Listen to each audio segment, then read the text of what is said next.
ہوا یوں کہ ایک خوشگوار دن ایک رئیس زادہ کھیتوں کے درمیان ٹھنڈی کولا کا لطف اٹھاتے ہوئے جا رہا تھا۔ اس نے بوتل ختم کی اور ایک جانب اچھال دی جو ایک کسان کی گائے کو جا لگی۔ کسان کے لیے یہ حرکت غیر مناسب تھی۔ وہ فیصلہ کرتا ہے کہ اپنے علاقے کی نمائندہ خاتون سے شکایت کی جائے تاکہ اس کا سدباب ہو۔ نمائندہ کسان کو یقین دہانی کراتی ہے کہ وہ اس سلسلے میں ضرور اقدامات اٹھائے گی۔ اگلی صبح وہ اپنے ماتحتوں سے مشاورت کرتی ہے کہ ہمیں اس سلسلے میں قانون سازی کرنے کی ضرورت ہے تاکہ کوڑا کرکٹ کو زمین پر پھینکنا ممنوع قرار دیا جائے اور اس کی جگہ کوڑے دان رکھے جائیں۔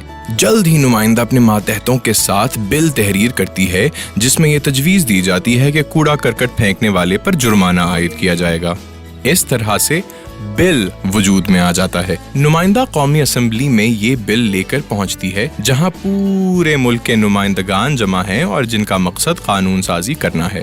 اسپیکر قومی اسمبلی کا کام یہ ہے کہ نمائندگان کی طرف سے تجویز کردہ بلوں کو پارلیمنٹ میں بحث و مباحثے کے لیے پیش کرے۔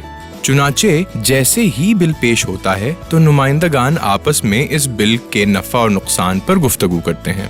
جب اس بل پر گفتگو ہو چکی تو نمائندگان نے بھاری اکثریت سے اس بل کو منظور کر دیا۔ ایک مرحلے کی تکمیل کے بعد یہ بل دستوری تقاضوں کے مطابق سینٹ میں پہنچتا ہے۔ جاننا چاہیے کہ سینٹ میں تمام صوبوں کو برابر نمائندگی دی جاتی ہے تاکہ کوئی صوبہ دوسرے صوبے پر بے جا اثر انداز نہ ہو۔ چنانچہ یہاں سینٹ میں بھی اس بل کو گاؤں کے مفاد دیکھتے ہوئے سادہ اکثریت سے منظور کر لیا جاتا ہے۔ اسپیکر اس بل کو صدر پاکستان کے پاس دستخط کے لیے بھیجتا ہے۔ صدر پاکستان کے دستخط اس لیے اہم ہیں کیونکہ دستور کے موافق صدر کے دستخط جب تک نہ ہوں گے تب تک کوئی بھی بل قانون میں تبدیل نہ ہوگا۔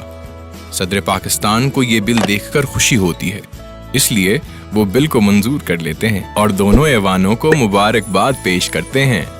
دیگر قوانین کی طرح اس قانون پر بھی عمل کرنا ہر شہری پر لاگو ہو جاتا ہے۔ کسان کو یہ سن کر خوشی ہوتی ہے کیونکہ اب اس کو یقین ہے کہ رئیس زادہ کوڑا زمین پر نہیں پھینک سکے گا۔ رفتہ رفتہ گاؤں میں کوڑے دان قائم ہو جاتے ہیں، گندگی کا خاتمہ ہو جاتا ہے اور یوں گاؤں ایک صحت افزا مقام میں تبدیل ہو جاتا ہے۔